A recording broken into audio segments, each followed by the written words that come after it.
What is going on, YouTube? I am Lamont at Large. Today, I'm coming to you from Fairview Cemetery here in Tularosa, New Mexico. Do you believe in UFOs? Do you believe in extraterrestrials? If you don't, allow my friend Drew from Mad Cat Mysteries to convince you otherwise. Thanks, Lamont. So, today we are visiting the final resting place of one of the central figures involved in the Roswell event of 1947. His name is Mac Brazel. In July of that year, 48-year-old Mac Brazel lived and worked at J.B. Foster Sheep Ranch. The ranch was located about 85 miles northwest of the city of Roswell, New Mexico. One morning in June of 1947, Brazel came across a debris field spanning approximately 200 yards. It was immediately clear to him that he was looking at the debris field of something. He first notified the Chaves County Sheriff, to whom he whispered that he, quote, might have found a flying disc, unquote. The sheriff, named George Wilcox, immediately reported the find to Major Jesse Marcel with the Roswell Army Airfield. Major Marcel, accompanied by another man in civilian clothing, went out to the crash site in order to recover the debris.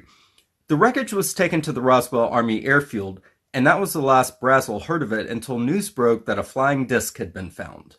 It was then that this famous photograph was taken of Major Marcel presenting the wreckage of what was very clearly a crashed Project Mogul array.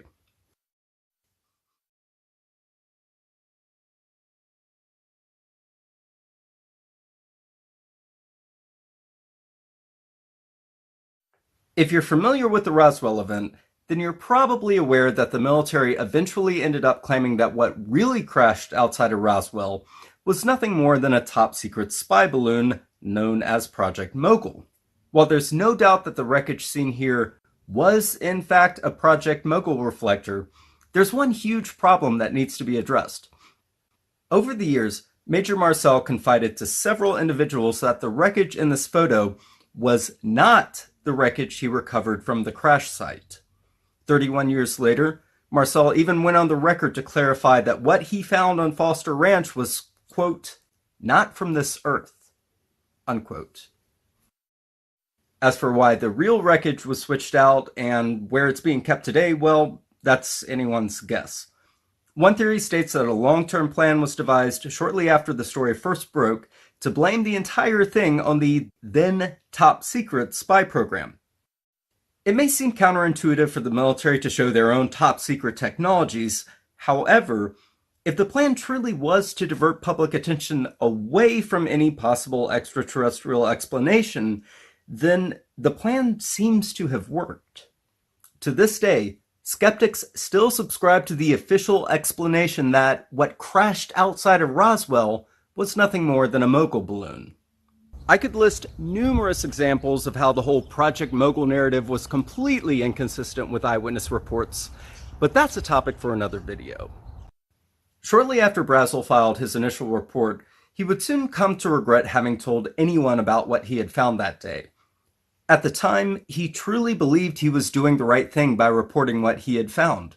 He even went so far as to say that he felt it was his patriotic duty to do so. But instead of his courage being rewarded, he found himself hopelessly tangled in a web of threats, coercion, and constant harassment. On Monday, July 7, 1947, Brazel was interviewed at the home of Walt Whitmore. Whitmore, who owned the local radio station KGFL, was planning to air the interview later on in the week. However, this would never come to pass as the recording had been confiscated by the Army on the very next day. In addition to this, Brazel was detained by military personnel and spent an entire week in custody at the base.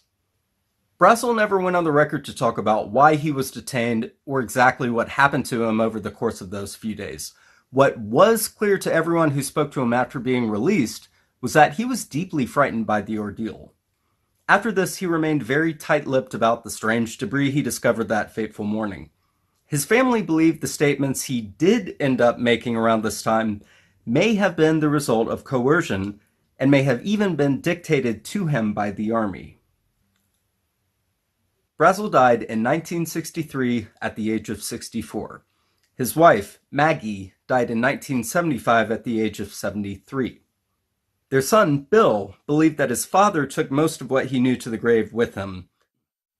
Bill went on to tell various researchers interested in the Roswell event that his father remained bitter for having been detained for a week for simply doing what he thought was the right thing. All family members who had been interviewed over the years reported that Brazel had been sworn to secrecy.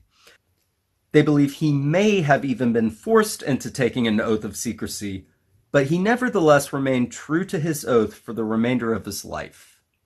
Brazel was well respected in his community and loved by all who knew him. He was a simple but hard-working man of few words.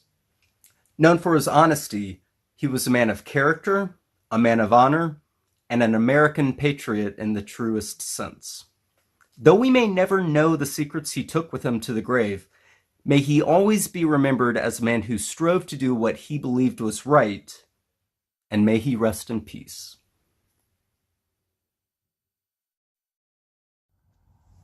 Ladies and gentlemen, the man, the legend himself, this is the grave of Mac Brazel, 1899 to 1963, and his wife Maggie, who passed in 1975, is resting alongside of him. This is the man who started the conversation about what exists in the universe, what is real and what is not. He started a conversation on what our government is trying to hide from us. This is the man that, with his own hands, touched an alien craft that was not forged from any materials that exist on this planet.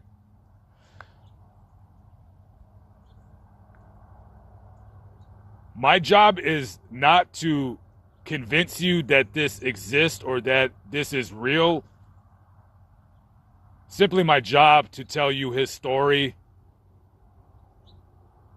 And it is an absolute honor to show this grave. I've wanted to visit this grave for many, many years. Ever since I was 13, 14 years old, I knew this man's story, and I can't believe I'm here in front of him right now. It is a very unreal feeling. His story has been told through hundreds of newspaper articles, books, documentaries. If it wasn't for Mac, maybe we would have never known about the Roswell crash. And he is the man who owned the ranch where it all occurred.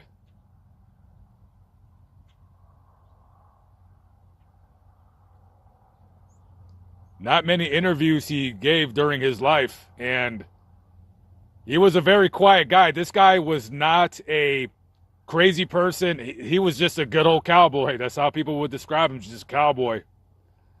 And he did not seek any kind of fame or attention from the media. He was a very quiet person, very soft-spoken. He was, a lot of people would say he was a man of action and of very few words. And the story of him and the craft that crashed on his ranch is one of the most amazing stories I've ever read about in my life. And I believe it. I believe that occurred. I believe it happened. And anybody out there who wants to say that, oh, it was a weather balloon or what have you, miss me with the BS. You believe what you want to believe, and I'll believe what I want to believe. But anyways, rest in peace to Mac and his wife Maggie. Just literally a story from out of this world.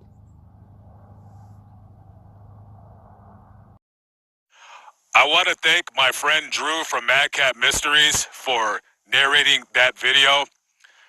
Please give his channel a sub and thumbs him up. His channel covers many different topics from the paranormal to ufology. And if you are interested in the subject of ufology, you will definitely love his channel. And I want to thank him again for helping me with this video. This story was way too important for me to just do it by myself.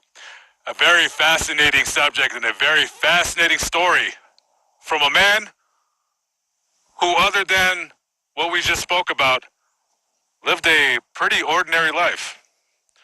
Live but not live, but still alive by the grace of God.